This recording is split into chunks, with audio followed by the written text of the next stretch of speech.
दिलीप उरत्यावळवी पश्चिम खानदेश भिल्ल सेवा मंडळ संचलित देवमोगरा माध्यमिक विद्यालय वसलाई तालुका नंदुरबार जिल्हा नंदुरबार।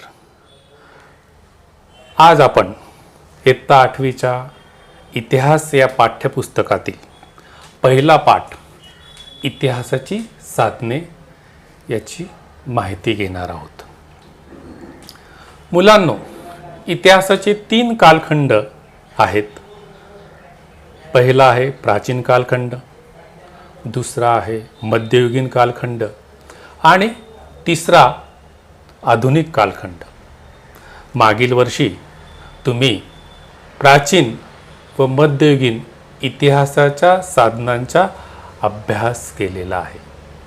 ह्या वर्षी आपण आधुनिक भारताच्या इतिहासाच्या साधनांचा अभ्यास करणार आहोत। या साधनांमध्ये भौतिक साधन, लिखित साधन, मौखिक साधन यांचा समावेश होतो। तसेच आधुनिक तंत्रज्ञानावर आधारित दृक श्राव्य आणि दृक श्राव्य साधने यांचा सुद्धा समावेश याच्यामध्ये केला जातो। अगोदर आपण भौतिक साधन याच्यातले माहिती घेणार आहोत। भौतिक साधन म्हणजे आपल्या आजूबाजूला दिसणाऱ्या वस्तू आपण याचा अभ्यास करतो, आपण स्पर्श करू शकतो, आपण पाहू शकतो, असे हे साधनं म्हणजे भौतिक साधनं आहे। या भौतिक साधनांमध्ये आहे वस्तू आहे, वास्तू आहे, इमारती आहे, पुतळ्या आहे, पदकं आहे। यांचा या भौतिक साधनांमध्ये मित्रांनो समावेश केला जातो आणि त्याच्यात आपण या इमारती व वास्तू यांचा आपण सविस्तर अभ्यास करणार आहोत। ब्रिटिशांचं भारतात आगमन झालं।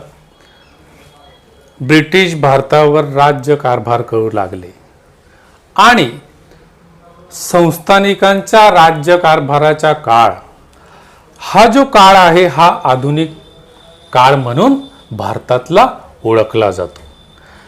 मुलांनो, या काळातच ब्रिटिशांनी रस्ते बांधले, पूल बांधलीत, इमारती बांधलीत।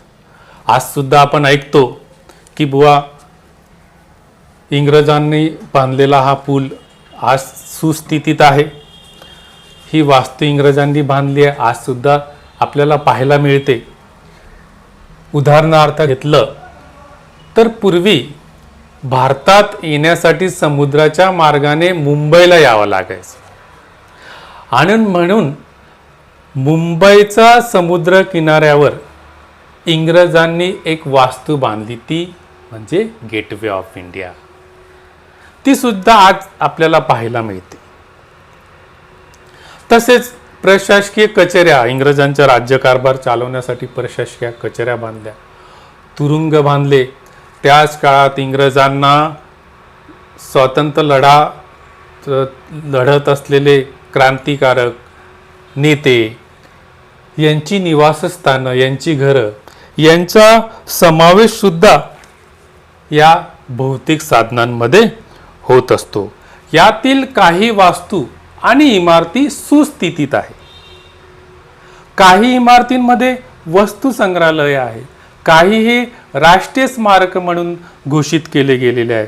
उदाहरणार्थ अंदमान येथील सेल्युलर जेल, अंदमानची राजधानी पोर्ट ब्लेअर येथे सेल्युलर हे तुरुंग उभारण्यात आलं होतं आणि भारतापासनं हजारो किलोमीटर हे दूर हे सेल्युलर जेल आहे आणि याच्यात भारतीय कैदींना त्या तुरुंगात ठेवण्यात येत होते। त्या काळी स्वातंत्र्य लढ्यात विनायक दामोदर सावरकर, गणेश सावरकर आणि असे अनेक कैदी त्यावेळेस या सेल्युलर तुरुंगामध्ये होते। तिथे ते शिक्षा भोगत होते आणि शिक्षा भोगत असताना त्यांनी अनेक प्रकारचे हाल अपेष्टा सहन केल्या. आजसुद्धा ते राष्ट्रीय स्मारक म्हणून घोषित केलं गेलेलं आहे. आजसुद्धा आपण जर त्या पोर्ट ब्लेअर येथे गेलात तर सावरकरांची खोली, त्यांच्या वस्तू, इतर जे कैदी होते त्या कैद्यांची खोली, त्यांनी लिहिलेली नावं आपल्याला आजसुद्धा त्या ठिकाणी आपल्याला बघायला भेटतात. आणि आपल्याला तिथे भेट दिल्यानंतर आपल्याला त्या काळाची माहिती भेटत असते विद्यार्थी मित्रांनो. आणि तसेच महात्मा गांधीजी मुंबईला जेव्हा येत तेव्हा मणी भवन येथे राहत असत. आणि या मणी भवन येथे महात्मा गांधीजींच्या अनेक वस्तू आपल्याला पाहायला भेटतील. तसेच वर्धा जिल्ह्यातील सेवाग्राम येथे 300 एकर मध्ये एक आश्रम आहे. त्या सेवाग्राम आश्रमात गांधीजींची बापू कुटी आहे आणि तिथे गांधीजी अनेक दिवस राहिले. त्या ठिकाणी सुद्धा गेल्यावर आपल्याला गांधीजींच्या वस्तूंचं दर्शन होतं. तसेच पुण्यातील ऐतिहासिक वाडा आगा खां पॅलेस, ह्या ठिकाणी 1942ची चळवळ ज्यावेळेस भारतात सुरू होती, महात्मा गांधीजी, कस्तुरबा गांधीजी आणि गांधीजींचे सहकारी महादेवभाई देसाई अनेक दिवस त्या पुण्याच्या आगा खां पॅलेसमध्ये राहिलेत. तिथेच कस्तुरबा गांधी आणि महादेवभाई देसाई यांचं निधन झालं. त्यांच्या समाधीसुद्धा आपल्याला तिथे पाहायला भेटतील. गांधीजींनी वापरलेलं दप्तर, त्यांच्या वस्तू, त्यांचे चष्मे, त्यांचे कपडे तिथे वस्तू संग्रहालयाच्या स्वरूपात ठेवले गेलेले आहे. हे पाहिल्यानंतर मित्रांनो आपल्याला गांधी युगाची माहिती मिळत असते. भौतिक साधनांमधले जे काही साधनं आहे त्या साधनांपैकी दुसरं आहे पुतळे आणि स्मारके.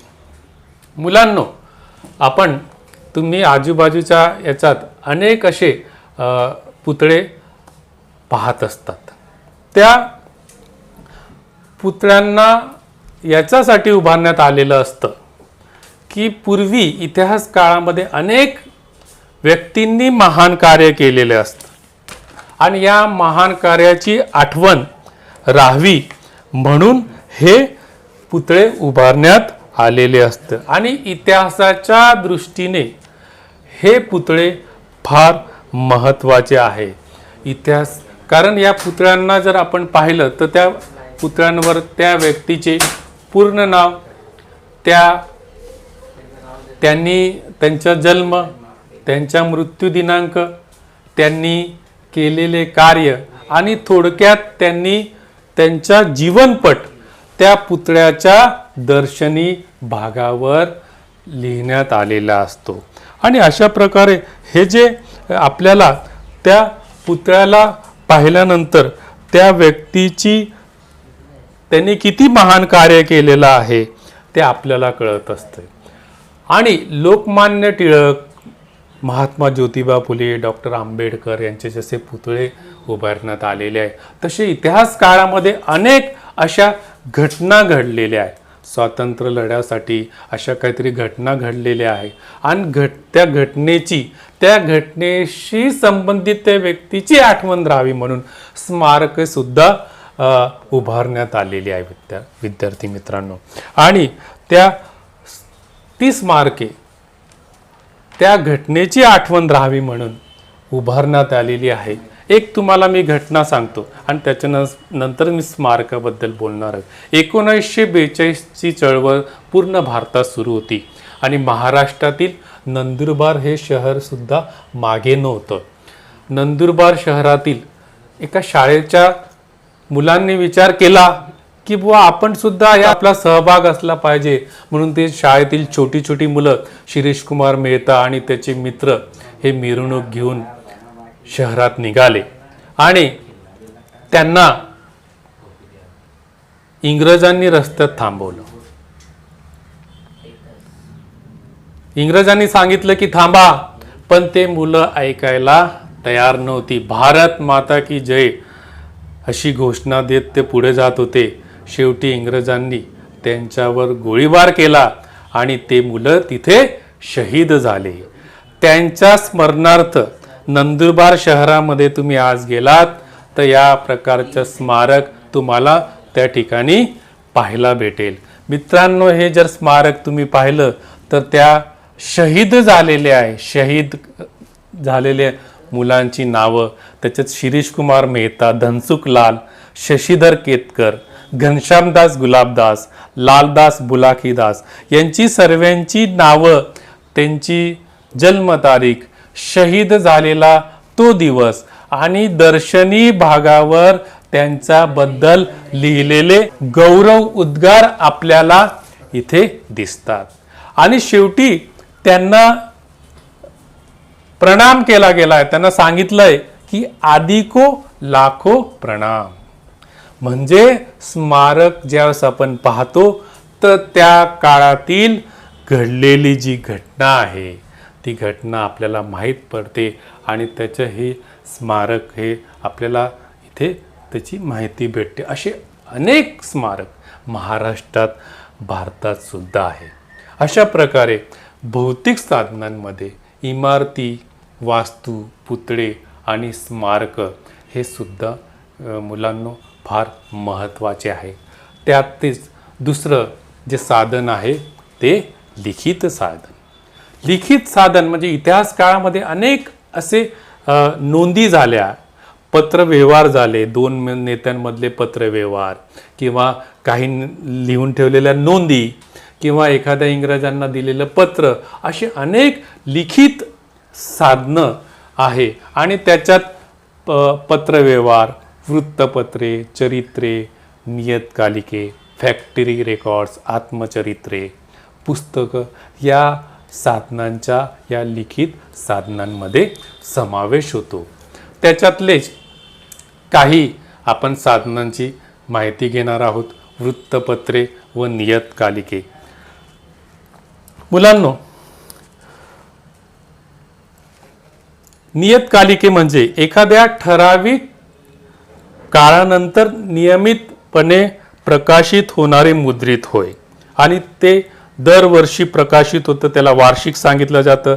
दर महिन्याला प्रकाशित होतं त्याला दर मासिक सांगितलं जातं आणि दररोज प्रकाशित होतं त्याला वृत्तपत्र सांगितलं जातं. आणि पूर्वी वृत्तपत्रांमधनं आपल्याला आज पाहतो की अनेक सामाजिक, आर्थिक अशा माहिती आपल्याला भेटत असतात विद्यार्थी मित्रांनो. आणि त्यावेळेस ज्ञानोदय, केसरी, दीनबंधू आणि या वर्तमानपत्रामधनं एक ब्रिटिशांचे आपले कसे शोषणकर्ता आहे ते आपल्याला सांगितलं तिथे लिहिलं जायचं. तसंच त्यांची कशी चुकीची धोरणं होते याबद्दल ती माहिती दिली जायची विद्यार्थी मित्रांनो. आणि तसंच या वर्तमानपत्रातनं ज्ञानोदय, केसरी, दीनबंधू याच्यातनं लोकांमध्ये लोकजागृती, सामाजिक विषमता असेल, रूढी परंपरा असतील याची बी जागृती केली जायची. त्यावेळेस विष्णू शास्त्री चिपळूणकर यांनी निबंधमाला हे मासिक लिहिलं होतं.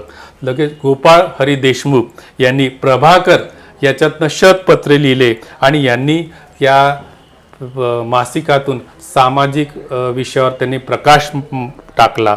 डॉक्टर बाबासाहेब आंबेडकर यांनी 1920 मध्ये मूकनायक हे पाक्षिक सुरू केलं आणि 1927 मध्ये त्यांनी बहिष्कृत भारत हे पत्र सुरू केलं आणि त्याच्यातनं त्यांनी आपल्या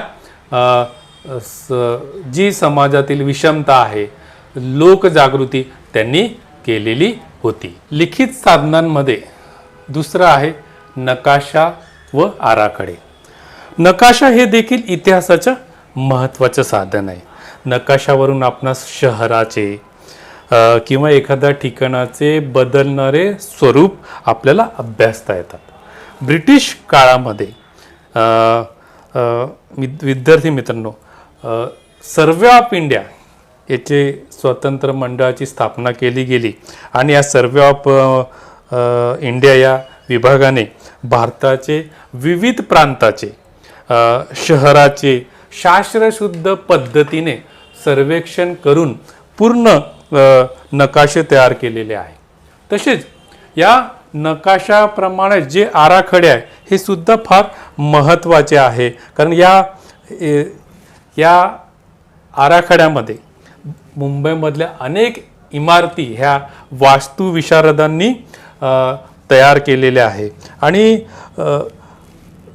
मुंबईच्या दृष्टीने जसं उदाहरणार्थ घेतलं तर मुंबई पोर्ट ट्रस्ट या विभागाकडे मुंबई बंदराचे मूळ आराखडे आहेत आणि हे बंदर पुढे विकसित करणाऱ्या वास्तुविशारद आणि अभियंत्यांनी केलेल्या आराखड्यावरून आपणास मुंबई च्या नागरी विकासाची माहिती मिळत असते. अशा प्रकारे हे लिखित साधनांमध्ये नकाशे व आराखडे हे सुद्धा महत्त्वाचे आहे.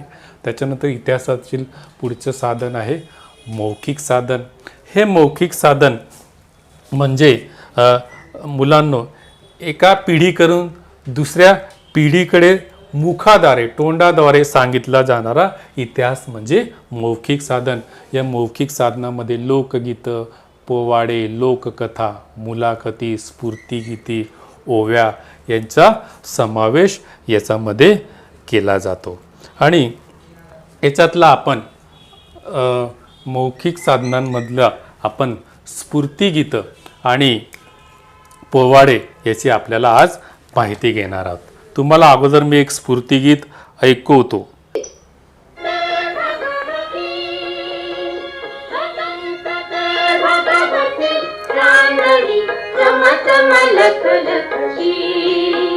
वंदे स्वामहं यशोयुतां वन्दे जयोस्तुते श्रीमहान्मङ्गले शिवास्पदे शुभदे. मित्रांनो, आत्ताच तुम्ही एक स्फूर्तिगीत ऐकलं. स्वातंत्र्य चळवळीच्या काळात असे अनेक स्फूर्तिगीतं गायली जात होती. उद्देश हाच होता की लोकांमध्ये राष्ट्रप्रेम जागृत व्हावं, तसेच क्रांतिकारकांनी केलेल्या बलिदानाची माहिती लोकांना मिळावी आणि त्याच्यासाठी हे स्फूर्तिगीतं गायली जात होती. त्यापैकी अनेक स्फूर्तिगीतं ही लिखित स्वरूपाची आहे पण ती प्रकाशित झाली नाही. पण स्वातंत्र्य सैनिकांनी ती सतत म्हणत ती पाठ केली. याच्याकडनं त्याच्याकडनं दुसरीकडे असं ते पूर्ण महाराष्ट्रभर भारतभर ही स्फूर्तिगीतं गायली जात होती. आणि या स्फूर्तिगीतातनं आपल्याला त्या काळातील माहिती आपल्याला मिळत असते की त्या काळातील परिस्थिती आपल्याला या स्फूर्तिगीतातनं मिळत असते. त्याच्यानंतर जे आहे ते म्हणजे पोवाडे.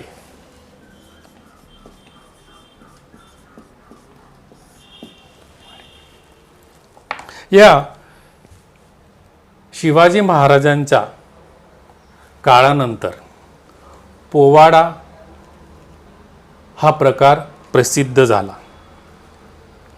1857च्या स्वातंत्र्य लढा, क्रांतिकारकांनी केलेला पराक्रम आणि याच्यावर आधारित हे पोवाडे त्यावेळेस रचले गेले. लोकांमध्ये प्रेरणा आणि चैतन्य निर्माण व्हावे याच्यासाठी हे पोवाडे गायले जात होते, रचले जात होते. महात्मा ज्योतिबा फुले यांच्या सत्यशोधक समाज यांनी सुद्धा पोवाड्याच्या माध्यमातून लोकांमध्ये लोकजागृती व्हावी म्हणून हे पोवाडे त्यावेळेस गायले जात होते. संयुक्त महाराष्ट्राचा जो लढा होता त्या संयुक्त महाराष्ट्राच्या लढामध्ये सुद्धा हे पोवाडे गायले गेले. आणि अशा प्रकारे या मौखिक साधनांमध्ये स्फूर्तिगीतं असेल, पोवाडे असेल, मुलाखती असतील किंवा ओव्या असेल यांनी सुद्धा महत्त्वाची त्यांनी ही भूमिका निभावली आहे. त्याच्यानंतर आहे दृकश्राव्य आणि दृकश्राव्य साधने. विद्यार्थी मित्रांनो, दृक म्हणजे पाहणे, श्राव्य म्हणजे ऐकणे आणि दोघांचं मिळून जे आहे ते दृकश्राव्य साधन म्हणजे आपण त्याला पाहू बी शकतो आणि ऐकू बी शकतो. याच्यात पहिलं आहे छायाचित्र. छायाचित्र म्हणजे फोटो आता आपण एखाद्या वस्तूचा फोटो काढला, छायाचित्र काढलं, कारण हे दृक स्वरूपाचं साधन आहे, म्हणजे हे आपण त्याला पाहू शकतो आणि छायाचित्रावरनं आपल्याला विविध वस्तू, वास्तू, इमारत किंवा व्यक्ती असेल त्या किंवा प्रसंग असेल त्या प्रसंगाचा जो छायाचित्र आपल्याला जसंच्या तसं अभ्यासता येतं, आपल्याला ते पाहता येतं. मध्ययुगीन काळामध्ये काही चित्रकारांनी चित्र काढलीत, पण ते किती विश्वसनीय आहे, त्याच्यावर किती विश्वास ठेवा याच्यावर प्रश्न उपस्थित होतो. एखाद्या चित्रकाराने चित्र काढलं, तेच चित्र दुसऱ्याने काढलं, तेच चित्र तिसऱ्याने काढलं, त्याच्यामध्ये थोडा फरक जाणवतो, त्याच्यामुळे तो प्रश्न उपस्थित होतो. पण एखादं जर आपण छायाचित्र काढलं, त्या व्यक्तीचा पेहराव, त्याचा चेहरा आपल्याला हुबेहूब दिसतो, किंवा एखादी घटना घडली असेल, ती घटनेचा प्रसंग आपण ज्यावेळेस ते छायाचित्र पाहतो त्यावेळेस तो प्रसंग आपल्या डोळ्यासमोर उभा राहतो. आणि अशा प्रकारे म्हणून ही छायाचित्र इतिहासाच्या साधनाच्या दृष्टीने फार महत्त्वाचे आहे, ते विश्वसनीय आहे. विद्यार्थी मित्रांनो, जसे ही छायाचित्र आहे त्याचप्रमाणे ध्वनिमुद्रित म्हणजे रेकॉर्ड्स हे सुद्धा फार महत्त्वाचं इतिहासाचं जे साधन आपण त्याला मानलं जातं. त्यावेळी पूर्वी इतिहास काळामध्ये लेखक गायलेले गीतं, केलेली भाषणं आजसुद्धा आपल्याला त्याचा अभ्यास आपल्याला करता येतो. जनगण मन हे राष्ट्रगीत स्वतः रवींद्रनाथ टागोर यांनी गायलं, आजसुद्धा त्याची रेकॉर्ड्स उपलब्ध आहे. मी तुम्हाला ते ऐकवतो. पंजाब सिंध गुजरात मराठा द्राविड उत्कल बंग विंध्य हिमाचल यमुना गंगा उच्छल जलधि तरंग तब शुभ नामे जागे तब शुभ आशीष. पंजाब सिंध गुजरात मराठा द्राविड उत्कल बंग विंध्य हिमाचल यमुना गंगा. आत्ताच आपण तुम्ही स्वतः ओरिजिनल रवींद्रनाथ टागोर यांनी राष्ट्रगीत जनगण मन हे ऐकलं, त्या काळात त्यांनी गायलं, आजसुद्धा ते राष्ट्रगीत आपण ऐकू शकतो. त्याचप्रमाणे सुभाषचंद्र बोस यांचे अनेक भाषण चांगले होते, गाजलेले होते, त्याच्यातले तुम्हाला भाषण ऐकतो. हमारी गुलामी की जंजीरों को और मजबूत करने के लिए बनाया गया है, इसे आप हरगिज स्वीकार न करें. आप संगठित शक्ति से शांति और अहिंसा पूर्वक आत्म बलिदान करने के लिए जल्द से जल्द तैयार हो जाइए. विद्यार्थी मित्रांनो, आत्ताच तुम्ही रवींद्रनाथ टागोर यांचं राष्ट्रगीत ऐकलं, सुभाष चंद्र बोस यांचं भाषण ऐकलं. ही त्या काळातली केलेली रेकॉर्ड्स आहे, आजसुद्धा आपल्या ते ऐकू शकतो. म्हणजे त्या साधनांचा श्राव्य साधन म्हणून आपल्याला त्याचा उपयोग करता येतो. त्याचप्रमाणे चित्रपट हे सुद्धा दृक श्राव्य साधन आहे, आपण त्याला पाहू शकतो, आपण त्याला ऐकू शकतो. आधुनिक काळातील एक वेगळा आविष्कार, एक वेगळा शोध म्हणून याच्याकडे पाहिला जातो. दादासाहेब फाळकेंनी इसवी सन 1913 मध्ये पहिला चित्रपट सुरू केला आणि त्याच्यानंतर याच्यात विकास झाला. दांडी यात्रा, 1942ची चले जाओ चळवळ, मिठाचा सत्याग्रह यांची चित्रफित आजसुद्धा उपलब्ध आहे. त्यावेळेस त्याची ती शूटिंग काढली गेली आणि ती चित्रफित आजसुद्धा उपलब्ध आहे. आणि दांडी यात्रा असेल किंवा मिठाचा सत्याग्रह असेल, तो जशाच्या तसा आपल्याला पाहायला मिळतो. आणि ते समोर जे चित्र आपण पाहतो तर ते आपल्याला लगेच लक्षात येतं की ती घटना कशी घडली असेल. ती घटना आपल्या डोळ्यासमोर उभी राहते. आणि अशा प्रकारे मित्रांनो, या साधनांमध्ये दृक आहे, श्राव्य आहे, याच्यात छायाचित्र, ध्वनिमुद्रित, चित्रपट हे सुद्धा इतिहासातील आधुनिक तंत्रज्ञानावर आधारित हे सुद्धा महत्त्वाची साधनं आहे. मुलांनो, आज आपण या इतिहासाच्या साधनांमध्ये भौतिक साधनं, लिखित साधनं, मौखिक साधनं तसेच दृकश्राव्य आणि दृकश्राव्य साधनं यांची माहिती घेतली. इतिहासाच्या साधनांच्या दृष्टीने ही फार महत्त्वाची साधने आहे. थँक्यू.